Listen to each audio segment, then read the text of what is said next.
ખેડા જિલ્લામાં પોલીસનું mega search operation ગેરકાયદેસર વસવાટ કરતા 9 બાંગ્લાદેશી નાગરિકો ઝડપાયા.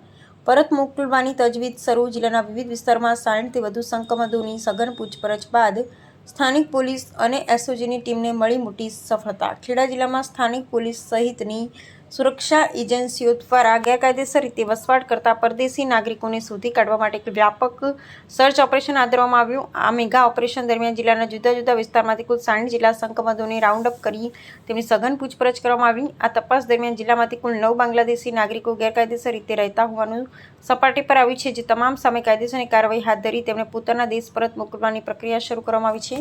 ગુજરાત રાજ્યમાં ગેરકાયદેસર રીતે વસવાટ કરતા બાંગ્લાદેશી નાગરિકોને શોધી કાઢવા માટે ચાલી રહેલા ઝુંબેશના ભાગરૂપે ખેડા જિલ્લા પોલીસ વડાની સૂચનાથી સમગ્ર જિલ્લામાં ચેકિંગ હાથ ધરવામાં આવ્યું. પોલીસની અલગ અલગ ટીમોએ જિલ્લાના વિવિધ વિસ્તારોમાં આકસ્મિક તપાસ શરૂ કરી શંકાસ્પદ હિલચાલ ધરાવતા લોકોની અટકાયત કરી. આ ઓપરેશનમાં ખાસ કરી મજૂરી કામ કરતા અથવા તો હંગામી ધોરણે રહેતા લોકોના ઓળખ કાર્ડ અને રહેઠાણના પુરાવાની ઝીણવટભરી ચકાસણી કરવામાં આવી.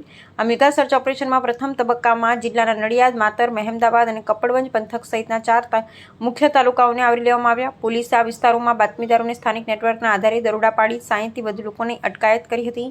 આ તમામ શંકાસ્પદો પાસે ભારતીય નાગરિકત્વ હોવાનો આધાર પુરાવો માંગવામાં આવ્યા, જે અંતર્ગત હજુ પણ 13 જેટલા શંકાસ્પદ લોકો સામે તપાસની કાર્યવાહી ચાલુ રાખવામાં આવી હોવાનું પોલીસ સૂત્રો તરફ જાણવા મળ્યું છે.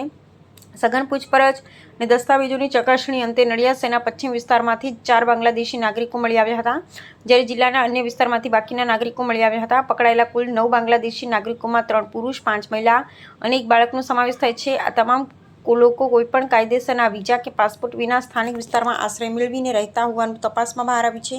ખેડા જિલ્લા પોલીસ દ્વારા મામલે કાયદેસરનો ગુનો નોંધી આગળની વૈધાનિક કાર્યવાહી હાથ ધરવામાં આવી છે. પકડાયેલા તમામ વિદેશી નાગરિકોના સ્થાનિક સંપર્કો અને તેઓ કોના આશ્રય હેઠળ રહેતા હતા તે દિશામાં પણ પોલીસ દ્વારા તપાસ લંબાવવામાં આવી છે. હાલમાં તમામ 9 બાંગ્લાદેશી નાગરિકોને જરૂરી વહીવટ અને કાનૂની પ્રક્રિયા પૂર્ણ કર્યા બાદ ભારતની સરહદ બહાર કરી તેમના વતન બાંગ્લાદેશ પરત મોકલવાની કામગીરી સુરક્ષા એજન્સીઓ દ્વારા તબક્કાવાર રીતે આગળ ધપાવવામાં આવી રહી છે.